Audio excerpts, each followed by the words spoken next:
convites a esta conferência de imprensa que a FENPROF promove no final do ano letivo, como habitualmente fazemos para fazer um balanço da atividade que desenvolvemos e das políticas de educação que foram também implementadas durante este ano. O secretário-geral da FENPROF vai fazer uma primeira intervenção e depois teremos a oportunidade de colocar perguntas e respostas. Eu, na mesa, apresento os restantes elementos que talvez não conheçam. A pessoa mais à esquerda aqui na mesa, que é o novo presidente do Sindicato de Professores da Grande Lisboa, que é o maior sindicato de professores do país, portanto também o maior sindicato da FENPROF, é o professor José Costa. À minha direita está o João Luceiro, que é dirigente, coordenador do Sindicato de Professores da Região Centro.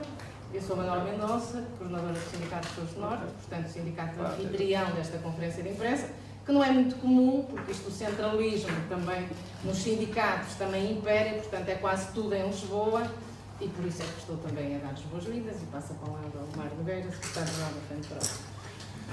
Muito obrigado, Manuela, e antes de mais também um bom dia às senhoras e senhores jornalistas, embora aqui no Porto eu penso que também já não é muito raro nós estarmos presentes em iniciativas, mas é verdade, como diz a Manuela, normalmente por razões várias, umas de nossa responsabilidade, outras às vezes também da própria forma que é mais fácil, ao chegar ao Ministério e até à comunicação social, acabamos muitas vezes por ficar por Lisboa, mas pronto, quando podemos, pomos-nos a caminho das regiões e hoje aqui no Norte para fazer esta avaliação final. E só para dizer que nós distribuímos aí um documento onde fazemos uma análise, e claro que não vamos lê-lo, mas ainda assim permite que olhando para ele se perceba precisamente a apreciação, a avaliação que nós fazemos, não só do ano letivo, mas principalmente e neste momento de uma legislatura, que acaba também agora com este ano letivo,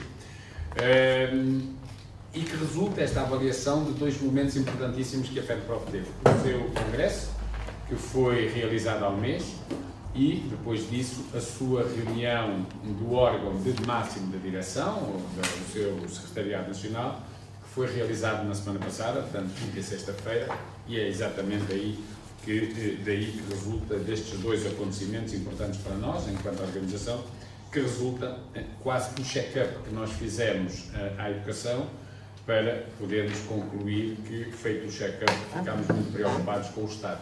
E um Estado preocupante que se inicia, que é indiciado desde logo com o facto, por exemplo, de ainda na semana passada termos tido o debate sobre o Estado da Nação na Assembleia da República e a educação ter estado quase ausente. Eu, às vezes, a educação para os governos e para a política faz-me lembrar, usando linguagem futebolística, que o Sr. Ministro percebe melhor do que a educativa, faz-me lembrar aqueles clubes como a Académica, lá em Coimbra, ou Belenenses, de que aqueles que não sabem muito bem o que dizer pelos maus resultados dos seus clubes, acabam por dizer, eu sou mesmo da Académica ou do Belenenses, depois depende, não é? Porque não querem disfarçar só o que corre mal lá com os seus clubes. Aqui é um bocado a mesma coisa. Como vimos no Estado da Nação, a educação passa-se quase ao lado. E depois a seguir, quando corre mal noutras áreas, então vem-se dizer, não, mas agora temos é que olhar para a educação. Aliás, o Partido do Governo já vai dizer que essa é uma das suas 3 grandes prioridades para a próxima legislatura. É pena que se lembre só ao fim de uma legislatura que essa deve ser uma prioridade e que deve ter mais atenção ao que se passa na educação.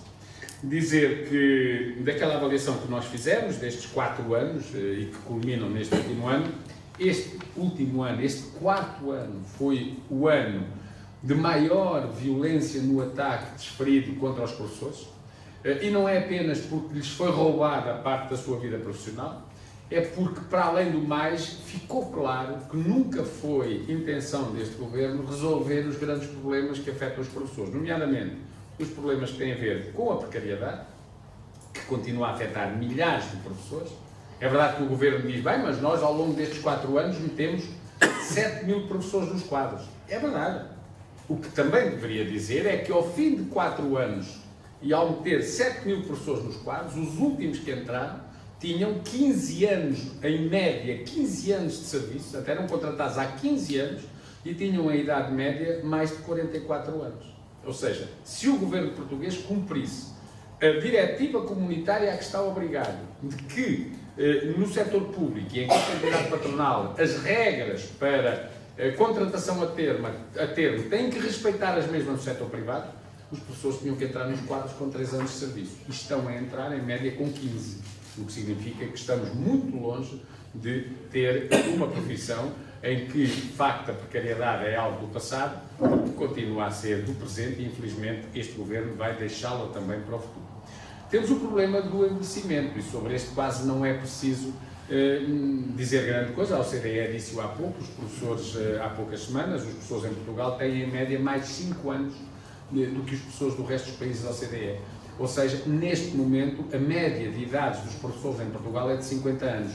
O relatório da OCDE, do Tales, que era de 2018, dava 49 anos, entretanto passou mais um ano sem que nada tivesse acontecido. Portanto, a média etária em Portugal dos docentes é de 50 anos, o número de professores com 60 ou mais anos anda na ordem dos 15%, por outro lado, o número dos professores com a percentagem de professores até aos 30 anos, portanto, mais de 60, 15%, até 30 anos, 0,2%, não chega a meio por cento. E, portanto, este envelhecimento faz com que também o próprio Estado tenha uma despesa acrescida, porque há muita gente, por razões óbvias, que está doente e entra de baixa com maior periodicidade do que acontecia quando eram mais novos, mas, para além do mais, há dinâmicas, há conhecimentos, há trabalho numa escola que é desenvolvido por gente jovem, até com novas competências, conhecimentos e dinâmicas, do que, por exemplo, por um corpo docente com mais de 60 anos. Em algumas escolas há alunos que já só têm colegas com 60 ou mais anos. Não é um mal ter professores com 60 ou mais anos, é no mínimo estranho só ter professores com 60 ou mais anos. E isto é, digamos, uma transformação que está a acontecer no corpo docente e que se reflete nas escolas, no trabalho dos professores, nas aprendizagens dos alunos e até na própria disciplina dentro da sala de aula, como também já está apontado. Temos o problema do desgaste. Como sabemos, e este é outro, o corpo docente em Portugal é afetado por uma situação de desgaste tremendo. Há estudos, um estudo encomendado até pela PEN-Prova, feito em parceria com a Universidade Nova de Lisboa, com a Faculdade de Ciências Sociais e Humanas da Universidade Nova, com cientistas numa equipa coordenada pela Raquel Varela, que depois de milhares e milhares de inquéritos que foram tidos em consideração, concluiu que mais de 70% do corpo docente tem níveis de burnout elevados, sendo que 24% desse corpo docente, um quarto do corpo docente, tem já situações graves de burnout e é afetada por isso. Aliás, a própria Organização Mundial de Saúde, ainda há não muito tempo também, divulgou precisamente um relatório sobre os problemas do burnout e lá estavam os professores como sendo um dos grupos profissionais, a par de outros, mais afetados por esta situação. E, de facto, o desgaste é tremendo. O desgaste dos professores nas escolas, quando se chega ao fim do ano,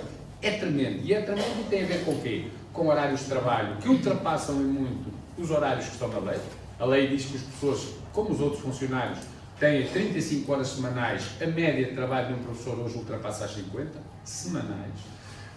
O professor tem que fazer trabalho burocrático que deveriam ser as secretarias administrativas, os serviços administrativos a fazer, mas as escolas estão a começar a deixar de ter capacidade de resposta, a pontos de nós termos assistido no final do ano letivo a escolas em que os professores passaram dias a desfolhar manual escolar, folha a folha, para ver onde tinham risco para poderem apagar e poder ser reutilizado. Quer dizer, essa não é, de certeza, conteúdo funcional, como diz o outro. É evidente que não nos cai nenhum braço por um trabalho desses, mas quer dizer, este não é trabalho dos professores.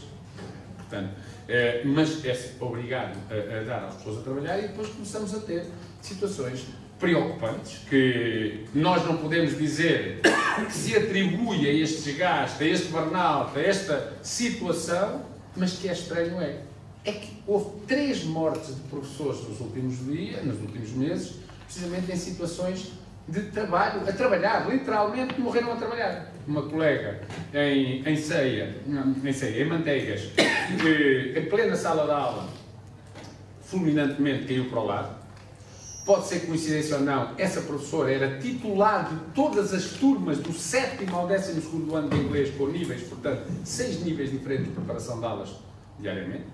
Uma outra colega no Fundão, que a corrigir 60 provas aferidas, a lançar as notas dos seus alunos, a fazer vigilâncias de exames, tudo isto, aparece morta em cima do teclado do computador em pleno lançamento das notas. E ontem tínhamos nós falado nisto na reunião que tivemos no Ministério, à saída, e mais um mail de um colega a dizer, pois, mas ali em Odivelas também aconteceu, lá no nosso agrupamento, de um colega que tinha acabado de enviar para as escolas de casa à 1 da manhã os dados por mail que eram pedidos pela escola, de uma plataforma informática das muitas a que as pessoas estão sujeitos, e não aparecendo no outro dia, concluiu-se a medicina legal que teria morrido por essa hora. Isto para dizer que nós não podemos, porque não somos médicos, nem temos a apreciação do caso, nós não podemos dizer que foi por isso, mas que é estranho é que de repente isto começa a acontecer e, portanto, iremos com certeza solicitar ao Ministério Público que averigue as causas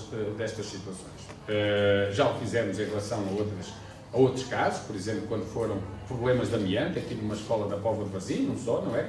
Ou seja, quando as coincidências são muitas, pode de facto não ser coincidências, e nós temos que saber isso.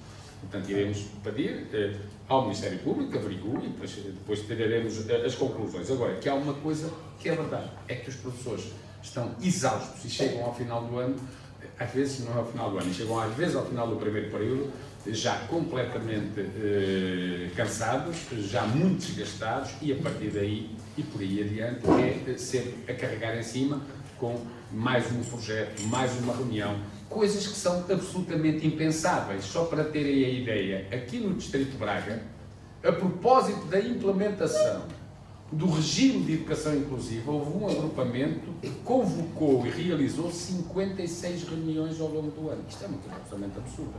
Quer dizer, 56 reuniões, as pessoas não fazem outra coisa. As pessoas têm que estar disponíveis, sobretudo, para o trabalho com os alunos.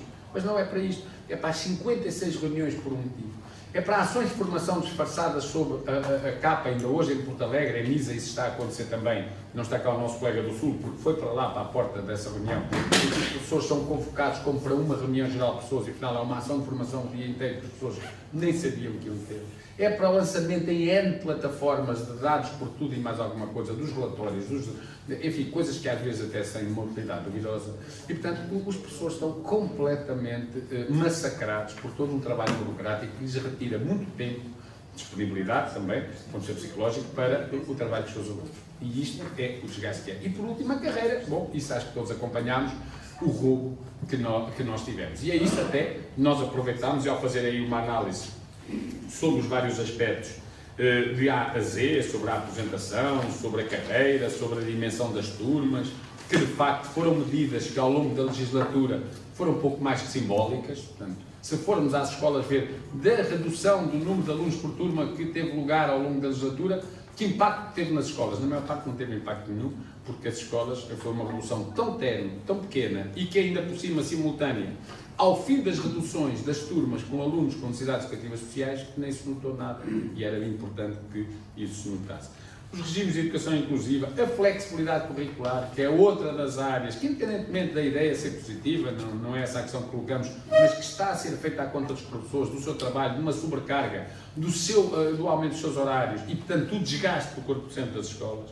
A gestão democrática, uma coisa que acabou nas escolas em 2008, com o Luís Rodrigues, e que este governo até começou por ter alguma abertura para voltar a introduzir em alguns níveis um modelo de gestão democrática nas escolas, e que acaba a legislatura a dizer não, como está bem, que nós precisamos é de lideranças fortes, como se a democracia, a elegibilidade, a colegialidade fosse adversária à democracia da liderança forte. Pelo contrário, na nossa opinião, quanto mais democrática for uma liderança, mais legitimada ela está e, portanto, que sai sempre reforçada, mas não é essa a opinião do governo. Questão dos horários de trabalho, da indisciplina, um problema que existe nas salas de aula permanentemente.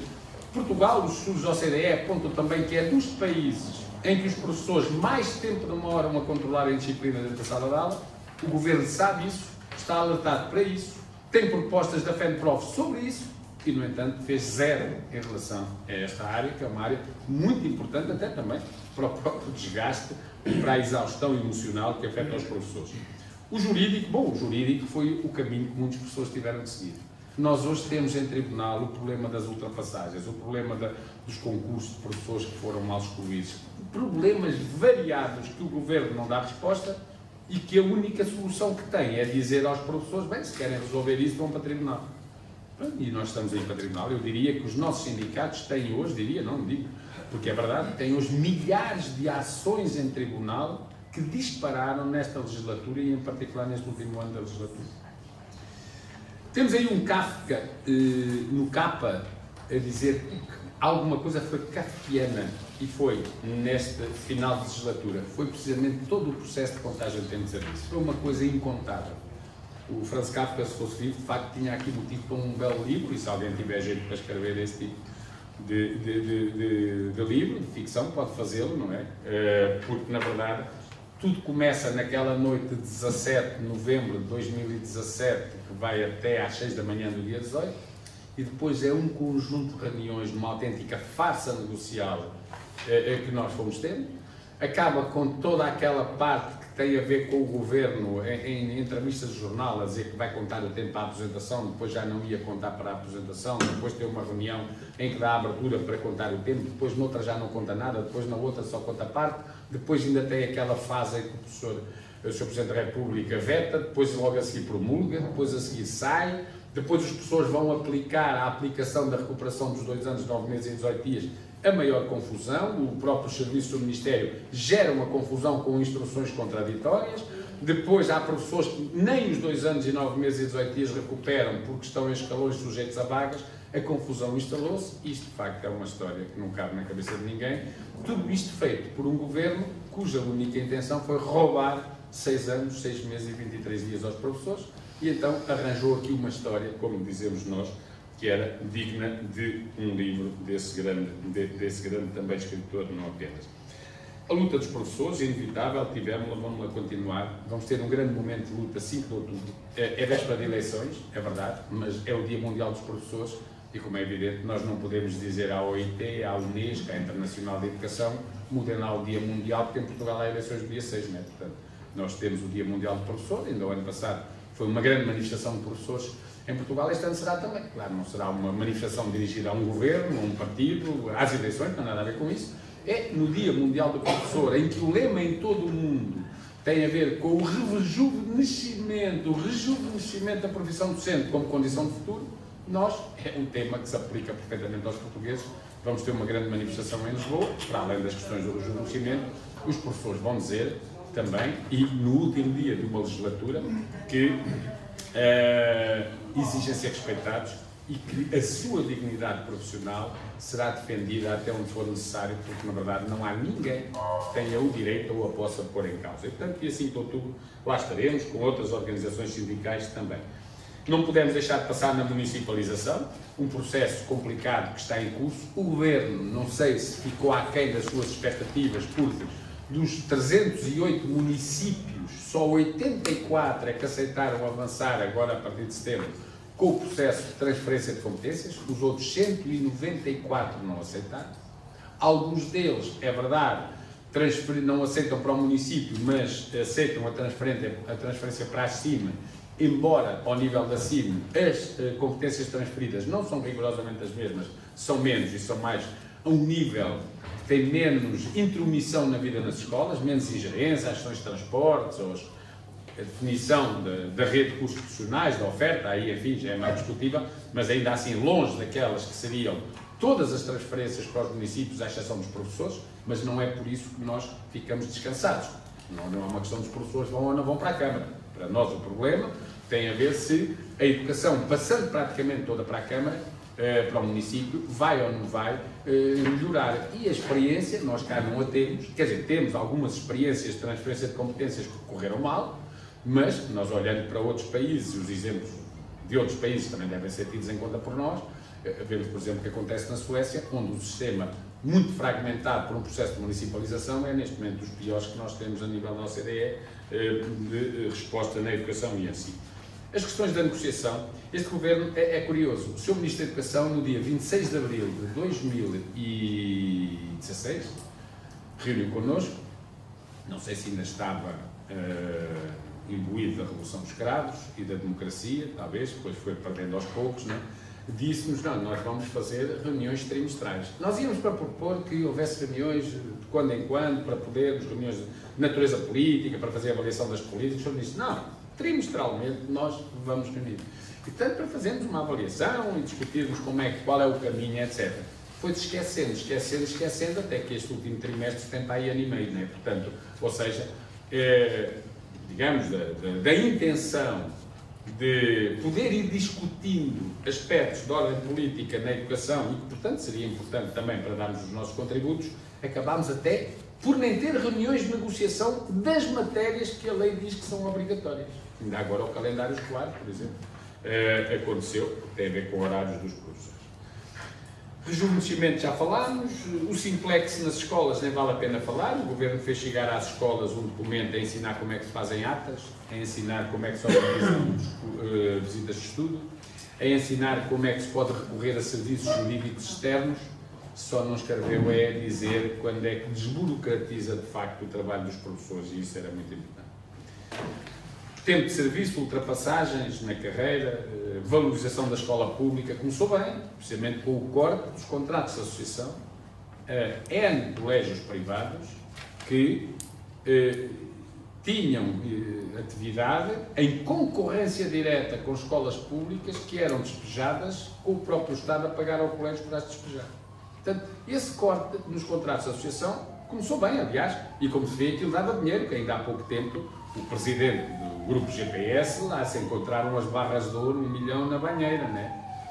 Lá da parte de baixo, até capaz de ganhar ali alguma ferrugem, se fosse de outro material que não houve, à custa dos financiamentos precisamente que o Estado pagou.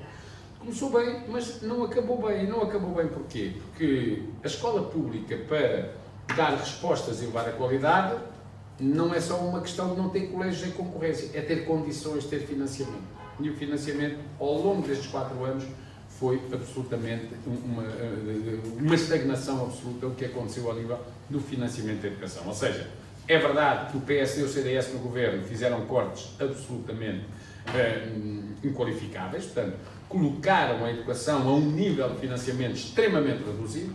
É verdade que com este governo isso parou, mas também é verdade que com este governo os cortes não foram revertidos e, portanto, a educação manteve um nível de financiamento que, se considerarmos o valor do PIB, anda na ordem dos 4%, quando as instâncias internacionais, a Unesco e outras, recomendam algo na ordem dos 6,5%.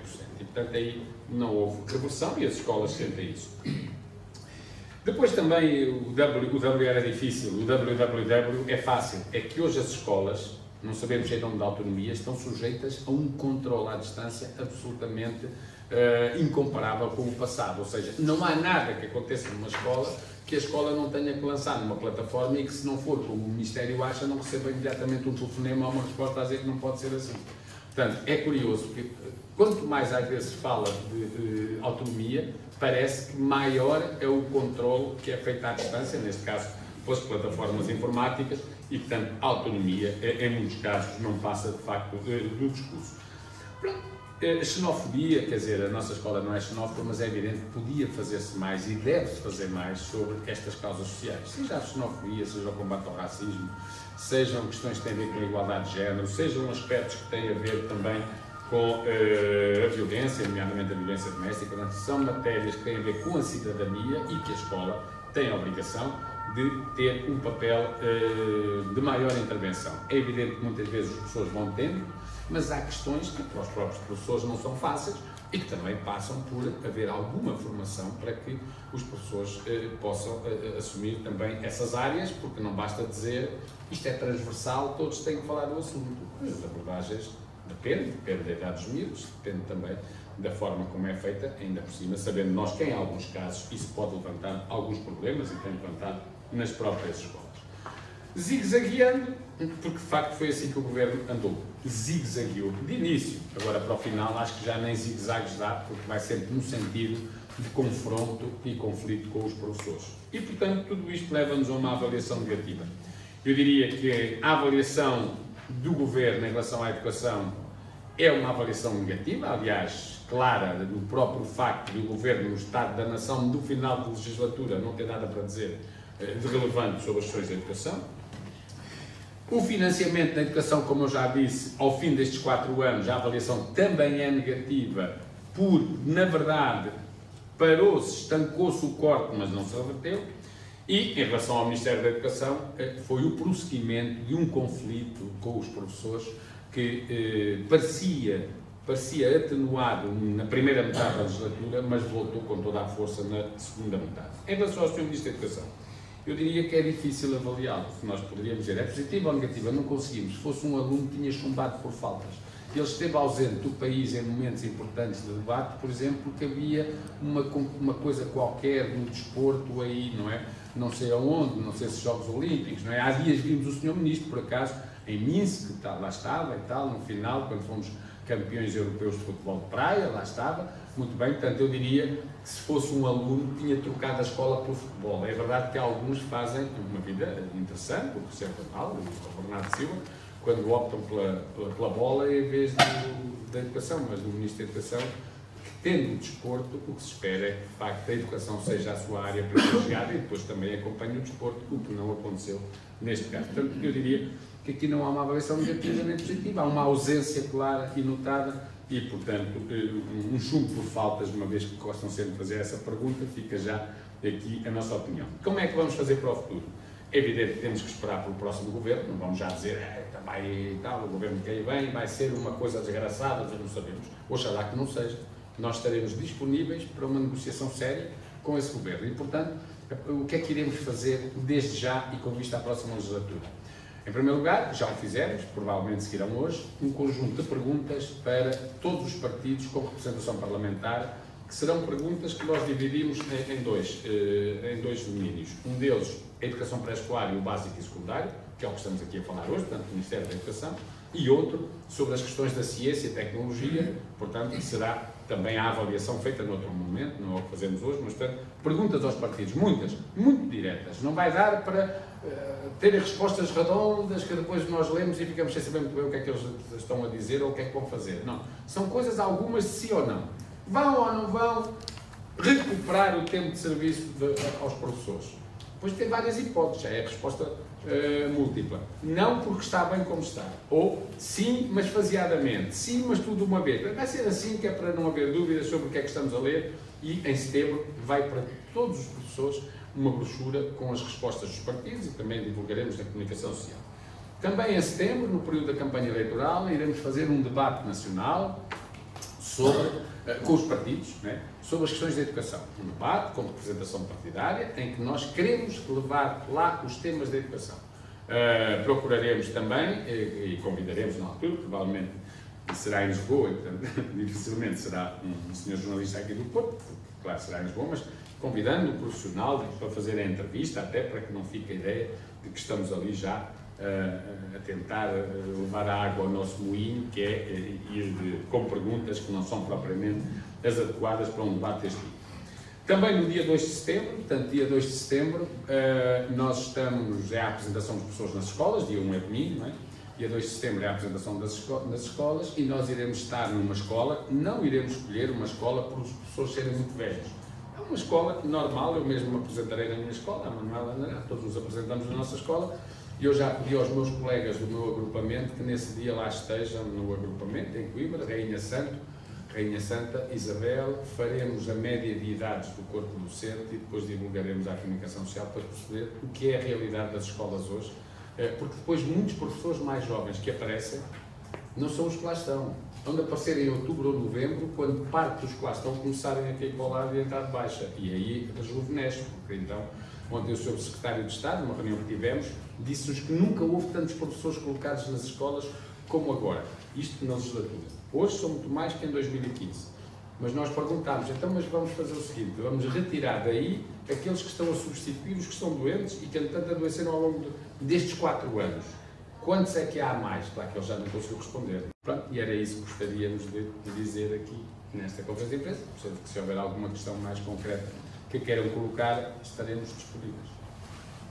Estava a perguntar se mantém a greve às horas extraordinárias do professor. Nós mantemos a greve. Que avaliação é que fazem? Porque aparentemente não teve assim grande impacto nas escolas. Pergunto eu. Sim. Não, aparentemente teve porque permitiu resolver em inúmeras escolas a situação. Ou seja, porque é que não teve aparentemente impacto? Em primeiro lugar, porque não foi greve a horas extraordinárias. Em segundo lugar, porque não teve impacto nos alunos. Ou seja, a greve que nós convocámos desde 29 de outubro a 21 de julho foi uma greve que não incidiu sobre a componente letiva. E, portanto, é uma greve que não se via. Ou seja, os professores, ao fazerem esta greve, os alunos não deixavam de ter aulas porque não eram as aulas. E, em segundo lugar, não foi nem ao serviço administrativo, nem a horas extraordinárias. Portanto, as horas extraordinárias mantiveram-se e não tiveram pré-aviso de greve. A greve incidiu sobre um conjunto de atividades, nomeadamente reuniões e não só, que eram marcadas aos professores fora de qualquer componente do horário e até do próprio serviço extraordinário. Ou seja, os professores, esgotadas as 35 horas de trabalho semanal, continuavam a ser convocados para reuniões que não estavam enquadradas em nada. Horas extraordinárias? Devia ser, cá está, devia ser, porque se fosse horas extraordinárias os professores recebiam-nas como tal. Mas não eram, como nós lhe chamámos, abusos e ilegalidades sobre os horários, porque a questão era mesmo essa. Por isso é que estas horas de greve nem puderam ser descontadas aos professores. Porquê? Porque também ninguém as pagava. Porque se fossem horas extraordinárias, as pessoas deixavam de receber. Então o que é que deixou de ser feito? O que deixou de ser feito foi que inúmeras reuniões de escolas, incluindo reuniões intercalares de avaliação dos alunos, foram anuladas por não estarem lá os professores ou, em alguns casos, realizaram-se, mas sem os professores todos.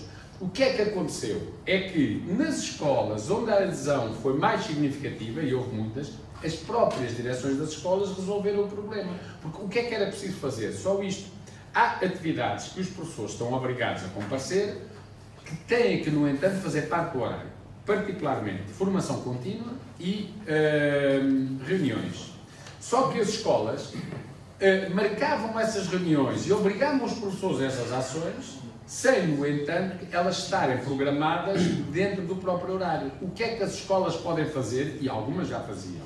O que as escolas podiam fazer era, por exemplo, o professor tinha uma reunião que eram 2 horas para além do horário numa semana. Negociar com o professor que na semana seguinte, na sua componente de estabelecimento, não é na atividade letiva, não é? O professor, por exemplo, não podia deduzir essas 2 horas em outras atividades. Atividades que tinha na escola, podia ser de trabalho em projeto, trabalho colaborativo com os colegas, fosse o que fosse. Portanto, teria que negociar. Teria que negociar e descontar essas horas. E houve escolas que, a partir do momento em que a greve se desencadeou, passaram a fazer isso. Hoje, em inúmeras escolas, onde de facto havia esta ilegalidade, porque era fácil de chegar ao pé de uma pessoa e dizer assim, olha, amanhã vamos ter uma reunião de conselho, aquela escola que eu falei das 56 reuniões sobre a implementação do ensino de educação inclusiva. É fácil de chegar ao pé dos professores e dizer, olha, precisamos fazer mais uma reunião, tens que ir, recebes a convocatória e vais. As pessoas eram convocadas, as convocatórias eram legais. O problema era que todo esse trabalho era feito para além do horário de trabalho, sem ser considerado serviço extraordinário. Claro que nós não estávamos a exigir que fosse considerado serviço extraordinário e, portanto, se pagasse. Porque não é pelo facto dos professores receberem horas extraordinárias que passam a ter maior disponibilidade ou ficam menos cansados. Agora, aquilo que nós defendemos efetivamente foi que os professores tivessem toda a sua atividade dentro do horário e que, portanto, o seu horário de trabalho fosse 35 horas. Excepcionalmente, poderia haver uma certa época, a legislação prevê que uma reunião dita ocasional, por exemplo, às vezes um conselho de turma, de uma situação de indisciplina mais grave que aconteceu, etc., uma reunião não prevista, é evidente que essas aí não é disso que estamos a falar, porque essas são ocasionais. Nós estamos a falar, por exemplo, de reuniões de conselho de departamento, de conselho de turma, reuniões para a implementação do regime de educação inclusiva, reuniões sobre as questões da flexibilidade curricular, ou seja, reuniões que são previsíveis no início do ano, ou que mesmo que não sejam realizando-se, devem depois ou integrar o horário dos professores ou ser deduzidas. E os professores têm no seu horário 150 minutos semanais para trabalho de estabelecimento. inúmeros horários de professores estão preenchidos com os 150 minutos, com todas as atividades, menos com espaço para reuniões. Mas vão ou não manter essa ideia? E, portanto, ontem reunimos com o Secretário de Estado, o Sr. Secretário de Estado da Educação, que não assinala, nem reconhece abusos nem ilegalidades nos horários.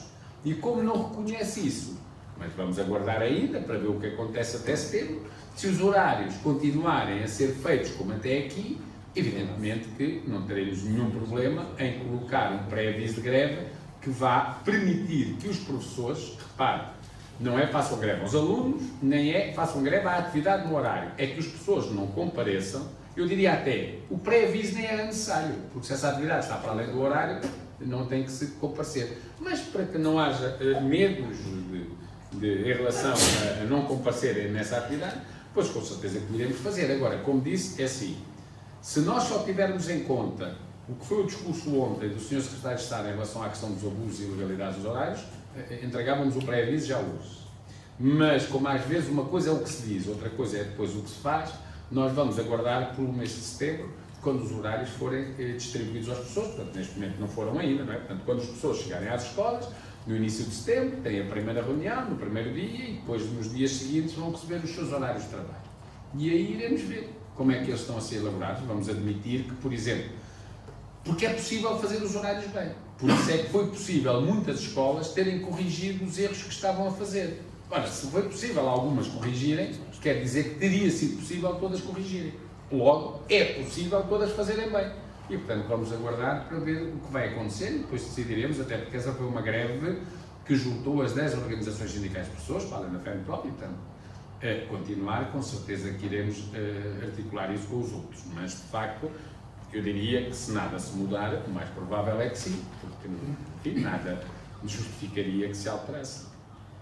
Mas pensei que pode haver algum tipo de alteração, estando em setembro em campanha eleitoral e havendo eleições em outubro, alguma coisa pode ser decidida? Pois, sim, eu penso que pode ajudar. Nós sabemos que às vezes quando estamos em campanhas eleitorais, às vezes até parece que estamos noutro mundo, né? Durante um tempo, depois a seguir caímos outra vez no mundo habitual, mas depois cá estaremos nós para...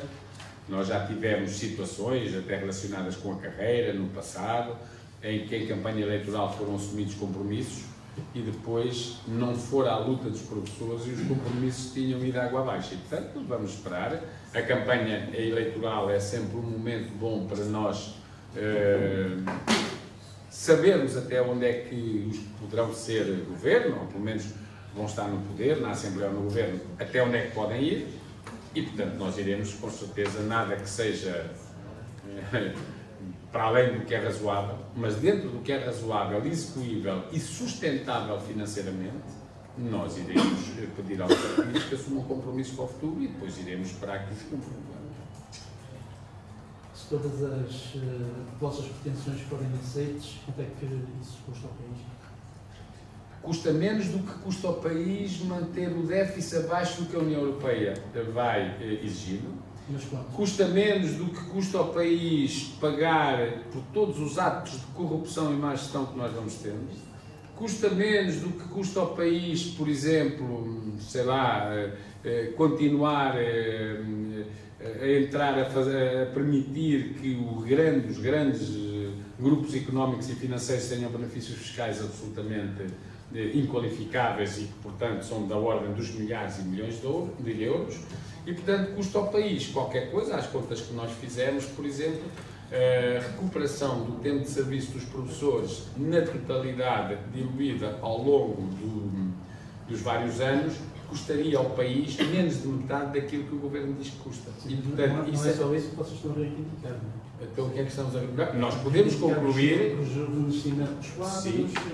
Isso poupa ao país. Isso poupa ao país. Porque se... Tem, isso tem razão. Tem razão que eu estava a me esquecer. O país pode poupar com o rejuvenescimento dos quadros, porque pode substituir um professor que já tem redução de componente letiva e que ganha pelo 10º escalão, por 3 professores jovens que têm um horário com mais cerca de 1/3 de componente letivo e ganham cerca de 1/3. Ou seja, eu diria, de facto, que o rejuvenescimento do corpo docente no nosso país permitiria, por exemplo, às escolas, à educação, libertar alguns milhões de euros para investimentos na qualidade. O rejuvenescimento. Porque, na verdade, hoje, esse também é um problema, os 15% de professores com 60 ou mais anos estão todos no 10º escalão. Enquanto que a sua substituição por outros, com um horário ainda por cima, com maior número de horas, permitia que, nós temos dito isso, a própria aposentação dos mais velhos e a sua substituição, até para o erário público, era importante. Até porquê? Porque muitos destes mais velhos estão de baixa, estão com cancros, estão com doenças incapacitantes, estão com situações destas e, portanto, continuam a ganhar enquanto docentes o seu vencimento e também se paga a quem os substitui. A sua saída permitiria que a educação, por exemplo, passasse a ter aqueles que hoje são substitutos, os professores das escolas. Portanto, o rejuvenescimento ficaria mais barato ao país. A questão dos horários de trabalho, provavelmente também, porque hoje o problema dos horários de trabalho é dos fatores principais de desgaste do corpo docente e de adoecimento, aliás, comprovado até por gente da especialidade, por médicos também. Portanto, falámos dos horários, falámos do envelhecimento e falámos da carreira. A carreira é um direito, quer dizer, os professores, quer dizer, eu acho que ninguém consegue dizer que um profissional docente, que é licenciado ou agora mestre com os mestrados pós-Bolonha, que tem 15 anos de serviço, que tem 44, 45 anos de idade, não é porque ele começou a trabalhar com 30, ele começou a trabalhar com 20 e tal, mas andou durante aí 10 anos em horários incompletos e temporários, não é?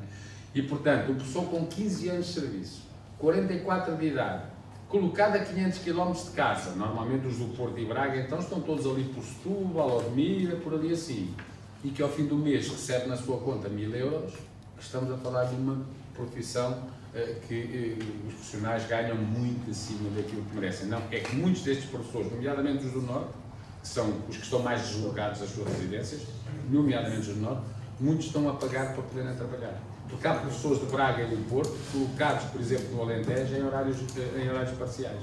Deixa-me colocar uma questão. Há um ano estávamos também a fazer uma empresa de balanço do ano letivo e falava-se já em grande turbulência. Fizemos também em julho. Estávamos em plena greve na altura, este ano não houve.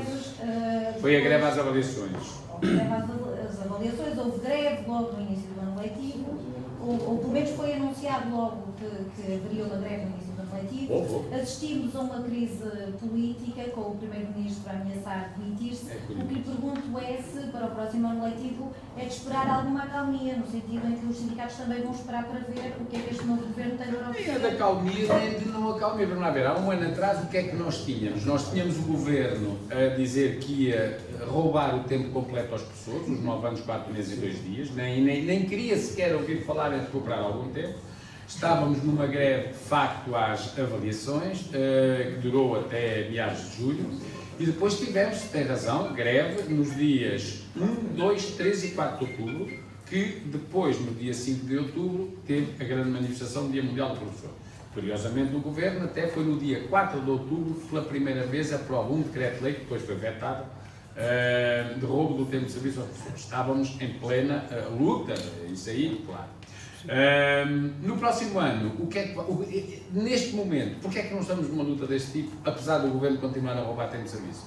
Porque nós já não vamos negociar nada com esta gente, porque, quer dizer, nós já não vamos ter no processo negocial com este Governo, e nós não lutamos só para dizer que vamos lutar porque está frio, não é? Portanto, vamos lutar para aquecer, não fazemos. Portanto, a FENPROF não luta por lutar, luta quando é importante lutar, luta com os professores, quando se entende que há alguma possibilidade de obter resultados. Portanto, não vamos estar a fazer greves ou manifestações só porque nos apetece ou porque a última foi há muito tempo. Não. Há condições para podermos obter resultados. Vamos à luta. Não há. Vamos esperar, vamos trabalhar, vamos nos organizar. É natural que o início do ano letivo seja marcado por turbulência, como todos os anos. E quem é que é o responsável por ela? O suspeito do costume, o Ministério da Educação e o Governo. Porque o problema dos inícios e das aberturas do ano letivos não tem sido as lutas dos professores, tem sido a incompetência com que os governos lançam cada início do ano letivo. Os anos letivos, normalmente, quando abrem, são marcados por colocações, que é uma confusão.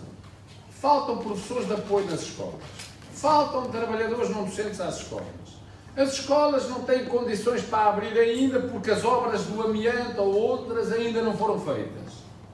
Quem tem lançado sempre uma grande confusão e turbulência no início de cada ano letivo é o Ministério da Educação. Claro que não é naquela escola onde o Sr. Ministro e o Sr. Primeiro-Ministro vão. Essa é aquela que eles já estão agora a preparar para eles irem. Não é nessas. É mesmo nas escolas, nas outras. Aí sim tem havido confusão, mas nunca foram os sindicatos. Não me lembro, nunca, pelo menos, de termos tido, por exemplo, uma greve no primeiro dia ou na primeira semana do ano letivo. Nunca aconteceu. Aconteceu essa em outubro, porque culminava com o Dia Mundial do Professor, 5 de outubro. Este ano, como disse, é natural que, tal como não estamos agora a fazer nenhum processo de luta, porque também não temos interlocutor, que nós não vamos receber o próximo ministro ou o próximo governo, seja ele quem for, com uma greve. Não, nós iremos recebê-lo, desejando-lhe uma legislatura melhor que esta, porque esta foi de facto para esquecer, e entregando-lhe aqueles que são os nossos objetivos, dizendo, contudo, porque é essa a nossa posição, que a disponibilidade para negociar é completa. O que não vamos é admitir que aconteça ou que aconteceu neste processo da recuperação de tempo de serviço, em que quando nós chegámos ao Ministério e dissemos que temos aqui a proposta, não é da FENPROF, é dos 10 sindicatos, e gostaríamos de discutir, a resposta que nos é dada do Sr. Ministro da Educação foi: nós não estamos aqui para discutir a vossa proposta, estamos aqui para discutir a nossa, ponto final. E nem sequer esteve disponível para nos ouvir defender uma proposta, que era a nossa, que tinha um faziamento até 2025, que tinha a possibilidade da recuperação se fazer sem ser na carreira e, portanto, permitindo que as pessoas pudessem aposentar. Um professor com 60 anos e que já completou a sua vida profissional toda e de descontos para a Segurança Social, 40 anos de serviço, um professor que tenha 40 anos de serviço e descontos, com 60 anos de idade, se quiser aposentar-se, tem um corte de 52% na pensão. Ora, a não ser que seja rico, não é? Tenha um negócio por fora, ninguém se vai embora com uma remuneração que é menos de metade do seu salário. Portanto, e é isto que nós queremos resolver. Achamos, por exemplo, que os professores mais velhos, não recuperando na carreira aquilo que já é irrecuperável, não é? Poderiam utilizar esse tempo, pelo menos, para despenalizar o acesso à aposentação e dar lugar a um novo. Porque dá lugar a 2 novos. Um professor com 60 anos e 40 de serviço se aposentar, mesmo que tivesse algum corte pela idade, mas, por exemplo, não se lhe aplicar o fator de sustentabilidade, esse professor mais novo dá lugar, mais velho, dá lugar a 2 mais novos. Como eu estava a dizer, que ganham metade do que ele ganha, menos até um bocadinho, e tem um horário ainda mais preenchido.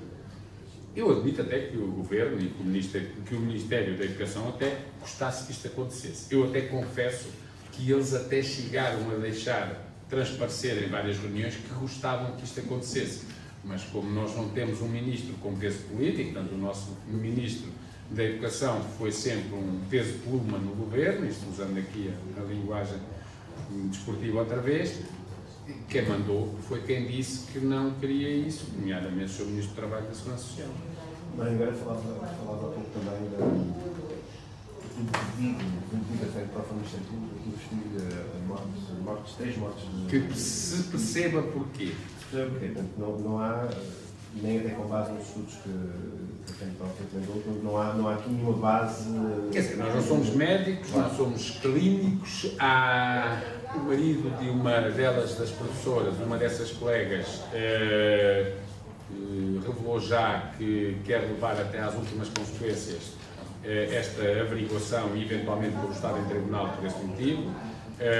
A FENPROF, através do seu sindicato na região, apoiará com juristas, se o marido quiser, esta ida a tribunal, porque achamos que isso deve ser esclarecido, portanto iremos facultar o acesso aos nossos advogados para que isto possa ser visto.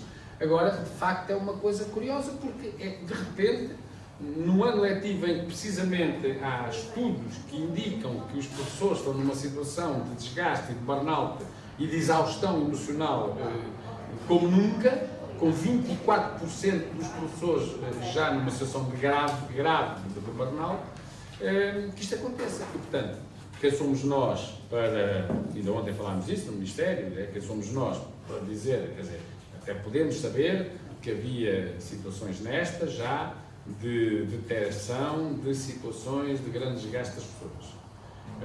Estamos a falar de professores que eram de um rigor e de um envolvimento e de um empenhamento do trabalho, uma coisa absolutamente extraordinária, reconhecido por toda a gente. Estamos a falar de casos desses, num caso então, daquele professor meticuloso até ao limite, e assim é que deve ser. E portanto, mas não somos médicos para dizer que foi ou não foi, não temos a história clínica das pessoas, mas queremos conhecer, queremos saber, e portanto acho que havendo casos destes, o mínimo que deve é perceber-se porquê, uma coincidência assim, num momento tão grande, e portanto iremos solicitar, não é acusar ninguém, nem nada, é apenas solicitar que se possa averiguar, e através dos exames da medicina legal, eventualmente da história clínica destas pessoas, tentar perceber se houve ali ou não houve uma sobrecarga nas exigências feitas a estes colegas, que literalmente, é curioso, morrem a trabalhar. É literal, quer dizer, não é aquela coisa de se dizer e portanto ser assim uma espécie de comparação, mas mal comparada, é trabalhar, coitado, está bem cá. Não, morrem a trabalhar, morrem na sala de aula, morrem em cima do computador, não é? Portanto, é bom que se perceba isto, até porque se tiver alguma coisa a ver com o excesso de trabalho em que as pessoas estavam sujeitas, é bom que se ponha cobre a isso, ou seja, nós já achamos que não é preciso as pessoas morrerem para que se ponha cobre ao excesso de trabalho, é evidente, mas podemos estar a chegar a situações de limite, não é? Porque depois a fadiga de muita gente às vezes não é só o problema do trabalho ali, é que as pessoas, muitos destes colegas têm que se fazer grandes deslocações, não era o caso, não eram estes casos, mas tudo isso, têm família, porque as pessoas têm família, não é? Hoje em dia há pessoas que praticamente não veem a família, que os fins de semana são a trabalhar, os fins de semana são passados em casa a corrigir testes, a preparar, a preencher plataformas, a preparar não sei o quê dos projetos, a fazer os relatórios dos miúdos por causa lá do decreto-lei da inclusão. As noites são até às 3, 4 da manhã em trabalho, porque, quer dizer, não há outra hipótese. O professor na escola está permanentemente metido, ou se não está na sala de aula, está numa reunião, se não está numa reunião, está não sei o quê. Quer dizer, e isto tem que ter limites, porque as pessoas também têm limites, não é? Limites físicos, e limites psíquicos, e limites psicológicos. E hoje este é um problema, este desgaste, esta exaustão emocional tremenda nos professores, que depois, e apesar disto tudo, conseguem dar o seu melhor, ou seja, é reconhecer que os resultados positivos dos alunos em Portugal e que esta superação dos níveis de insucesso que existiam teve a ver com a dedicação ao trabalho e o empenhamento das pessoas. Estará no relatório, por exemplo, do PISA. Mas isto é feito com um esforço brutal, quer dizer, porque uma coisa é uma pessoa fazer todo esse trabalho num quadro de disponibilidade, outra coisa é fazer este trabalho em esforço. Por isso é que, por exemplo, no estudo feito pela Universidade Nova, é curioso, 84% dos professores, 84% dos professores disse que se pudesse se aposentava já. Isto é curioso porque 85% dos professores têm 40 ou mais anos. Eu diria que todos os professores com 40 ou mais anos disseram isso. E é uma coisa preocupante que numa profissão, a esmagadora maioria dos profissionais, o principal objetivo que tem é poder ir embora. E isto significa o quê? E que, portanto, as pessoas já aliviam, já não querem saber, já não ligam. Não, é o contrário. É que as pessoas estão completamente exaustas e com vontade de sair, mas continuam a dar o seu melhor, sabendo que têm que ficar. E isto faz com que os níveis de exaustão disparem e depois entrem nas situações de burnout, que, como a Organização Mundial de Saúde disse, não é uma coisa da moda, é mesmo uma doença, e uma doença gravíssima. Temos muitos colegas, ótimos professores de referência da escola, de onde ninguém se esquece, sai daquele meu professor, que chega ali aos 64 anos e está com um processo disciplinar porque teve um determinado tipo de procedimento ou de comportamento que não era normal dele, como às vezes já não tem paciência com um ato de disciplina e depois está com um processo disciplinar, porque de facto estas coisas não matam, pelo menos até agora não matavam, mas deixam marcas muito profundas no trabalho das pessoas, na sua vida e na sua personalidade também. E, portanto, nós queremos que isto não pode acontecer. Não pode acontecer não é por causa só dos professores, é por causa dos alunos.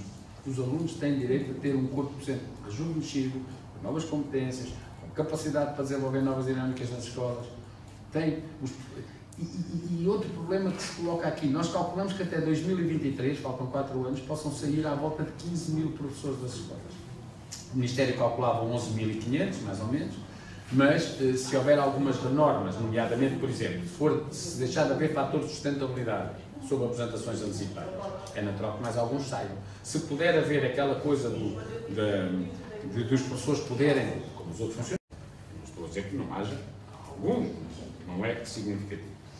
Depois, vamos também, em 2 de setembro, lançar uma abaixo-assinada a nível nacional, que já é para a próxima Assembleia da República, que nós queremos que eles se lembrem de nós. Portanto, ou seja, a 2 de setembro é uma abaixo-assinada petição, que vai ter as grandes áreas da ação reivindicativa dos professores, o reconhecimento, a aposentação, a carreira, a precariedade, os horários de trabalho e o desgaste. E, portanto, quando tomar posse a próxima Assembleia da República, o próximo Parlamento, nós já vamos ter as mais de 4.000 assinaturas, espero até mais de 40.000, e vamos entregar à nova Assembleia para que logo no início tenha que se começar a discutir no Parlamento as questões da educação e os problemas dos professores. Isso é importante que aconteça. E também, não apenas ao Parlamento, mas também em relação ao próprio Governo, com um caderno reivindicativo que está a ser elaborado, iremos ainda trabalhá-lo, e que será entregue ao novo Ministro da Educação uns dias depois, não estou a dizer que é no dia a seguir, mas não sabemos em que dia será, mas no início, nos dias depois da tomada de posse enquanto Ministro, para dizer: este é o nosso caderno reivindicativo para a legislatura, não tem que ser tudo feito de uma só vez, temos 4 anos para ir concretizando as medidas e melhorando a resposta da escola pública, a organização e funcionamento da escola pública e, simultaneamente, também a vida dos professores, a vida profissional, entenda-se, que depois tem consequências na vida pessoal. E, portanto, vamos lá discutir isto, está aqui, vamos calendarizar por onde começamos, até onde vamos. Portanto, vamos fazer aqui esse calendário de trabalho para 4 anos e, portanto, avaliamos o passado, avaliamos negativamente, achamos que esta legislatura foi uma oportunidade perdida, foi um tempo perdido, as expectativas eram outras, aquilo que o Governo podia fazer, tendo em conta a composição da Assembleia da República e a correlação de forças, era incomparavelmente diferente para melhor do que aquilo que fez, porque quando não lhe interessou, o Governo ou não fez, ou encostou-se ao outro lado, que vulgarmente, uma frase vulgar, mas pronto, não é o que se chama de geringonça, ou como foi designada, nomeadamente, por exemplo, em relação às questões da municipalização, é evidente, encostou-se à direita, ou em relação a outros aspectos, nomeadamente na área do trabalho, na área laboral, em que não precisou de geringonça nenhuma, porque soube buscar a outro lado esses apoios. Portanto, nós pensamos que as expectativas criadas no início da legislatura, legítimas, também nos professores, eram elevadas, e hoje sente-se uma frustração grande nos professores, porque as pessoas esperavam outro respeito, outras medidas e outras políticas que acabaram por depois não se concretizar. No início houve sinais, eu acho que até o dissemos aqui no Congresso há 3 anos, que foi aqui no Porto, havia sinais interessantes da parte do Governo. Houve até algum escândalo, porque perguntando ao senhor jornalista qual era a avaliação que fazíamos do início da legislatura, do trabalho do Ministro, e nós dissemos que era uma avaliação até ali positiva. Dissemos, inclusivamente, que são sinais interessantes que esperamos agora que se transformem em medidas importantes, mas depois as coisas, quando chegaram àquilo que era mesmo a medida estrutural, a decisão de fundo que era preciso tomar, o Governo começa a recuar, tem uma fase a seguir ao início da legislatura em que começa a adiar a medida, é a fase do compromisso, portanto eles têm de início umas medidas positivas, alguns sinais interessantes, depois têm ali uma fase de adiamento, assinam compromissos, assinam declarações de honra, sei lá, comprometem-se a ainda resolver, mas mais lá para a frente, e chegamos ao mais cá para a frente, porque foi o final da legislatura e não resolveram. E, portanto, a avaliação é necessariamente negativa, mas esperamos que no futuro e que das próximas eleições as condições que saiam sejam condições que permitam, de facto, corrigir erros e fazer de outra maneira, ou seja, termos uma educação de qualidade, uma escola pública com respostas adequadas e uma profissão de professor devidamente dignificada e respeitada pelos governantes.